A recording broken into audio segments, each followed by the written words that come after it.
Sa isang tahimik, maaliwalas, at tila maayos na kalye ng MCT, biglang lumitaw ang isang butiking halimaw na hindi kayang itago ang kanyang kamanyakan. Ngunit natigil ito nang makaharap niya ang Class S Hero Rank number 7 na si King. Dahil sa nakakatakot na aura at malakas na tibok ng puso ni King, ay agad na sumuko ang manyakol na halimaw sa pinaniniwalaang pinakamalakas na tao sa buong mundo. Matapos ang matagumpay at smooth na pamamalengke, sina Genos at Saitama ay nakita ang pinakamalakas na tao sa buong mundo. Nang biglang may isang robot na lumitaw sa harapan ni King at ipinakilala ang sarili bilang G4. Isang makina na nilikha ng The Organization at ipinadala upang tugisin si Longhair. Ngunit sinabi ni King na kailangan niya munang gumamit ng banyo upang mailabas niya ang kanyang 100%. Nauto naman yung robot, kaya binigyan siya nito ng 10-minute bathroom break bago niya daw pagpapaslangin ang mga inosenteng mamamayan. Habang sina Saitama at Genos ay nagpasyang tignan kung anong kayang gawin ng isang King. Sa banyo, si King ay nagsimula ng magpanik sa takot.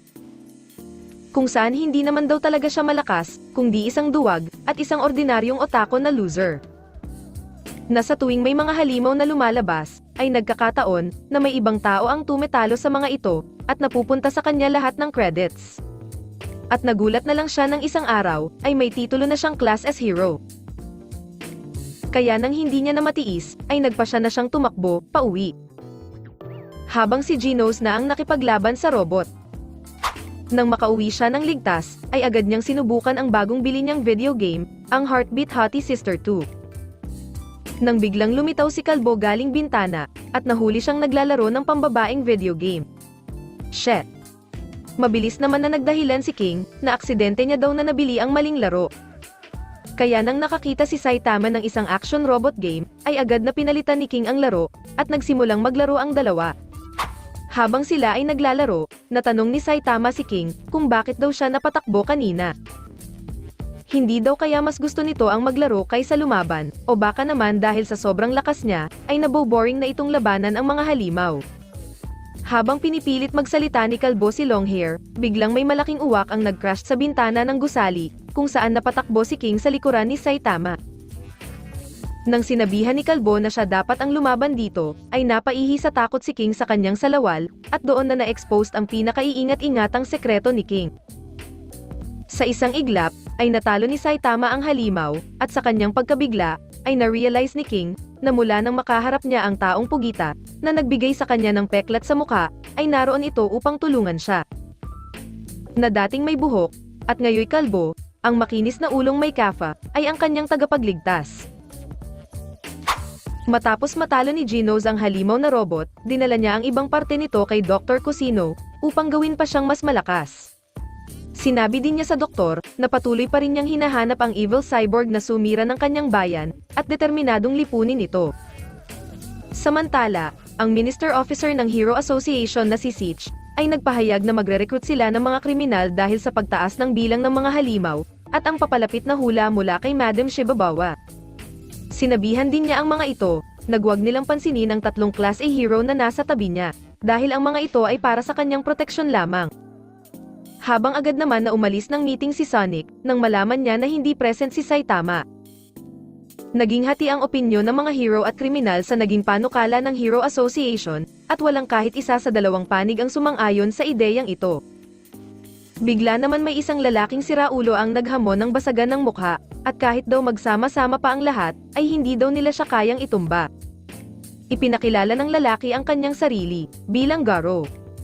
Kung saan dineklara nito na kalaban niya ang lahat ng tao, at tropa niya ang mga halimaw. Binugbog niya ang lahat ng kriminal, kabilang na ang 3 Class A hero nang walang kahirap-hirap.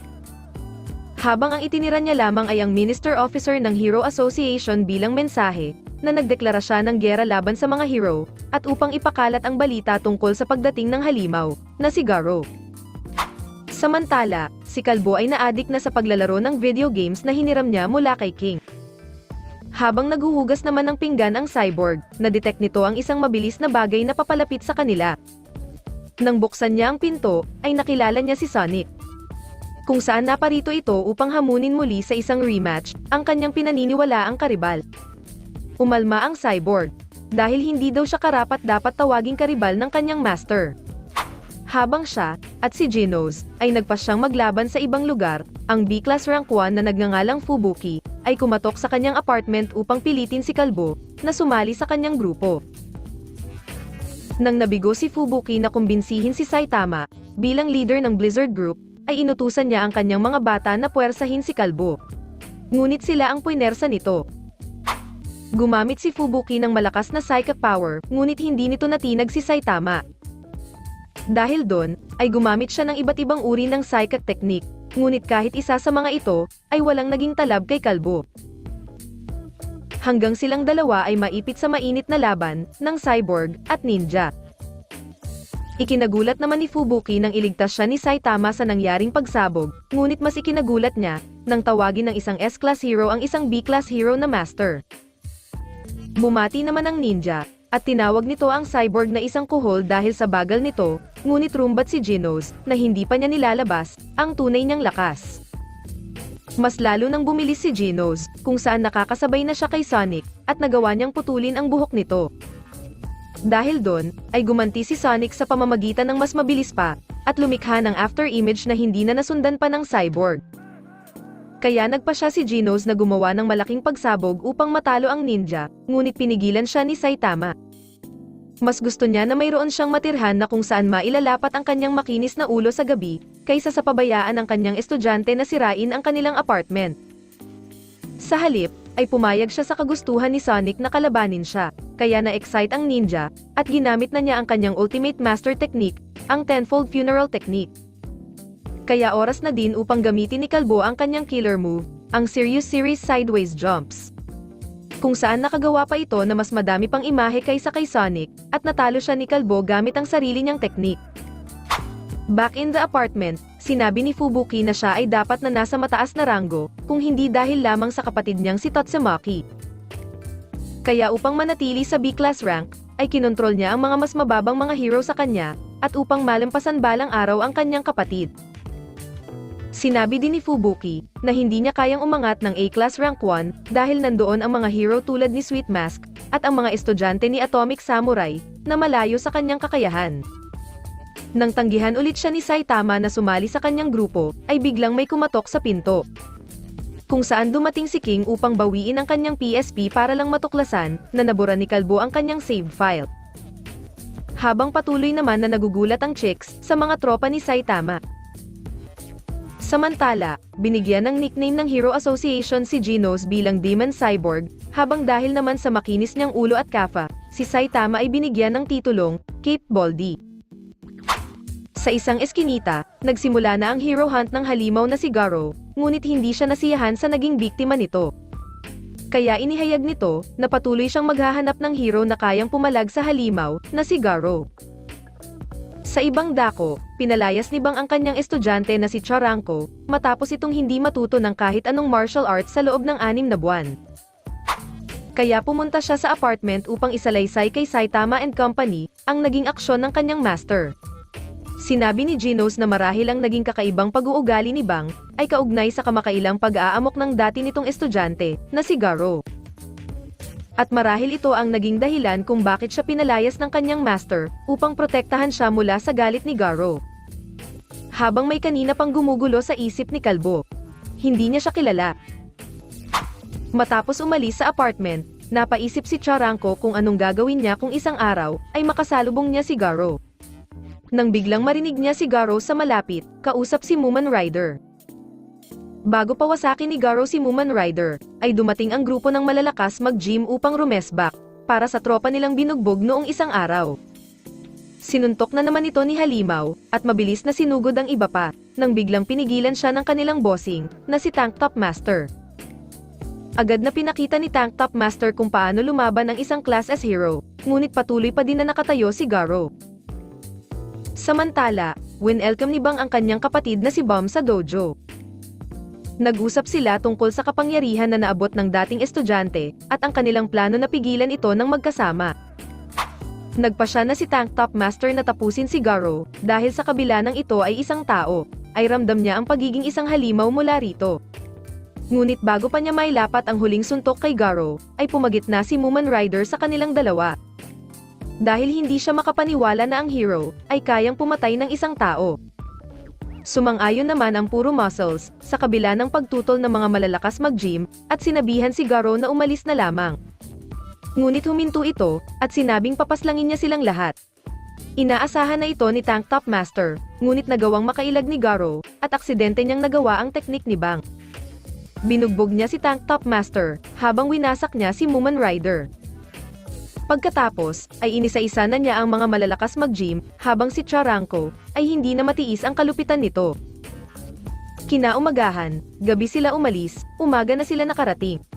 Kaya wala na silang naabutan pa.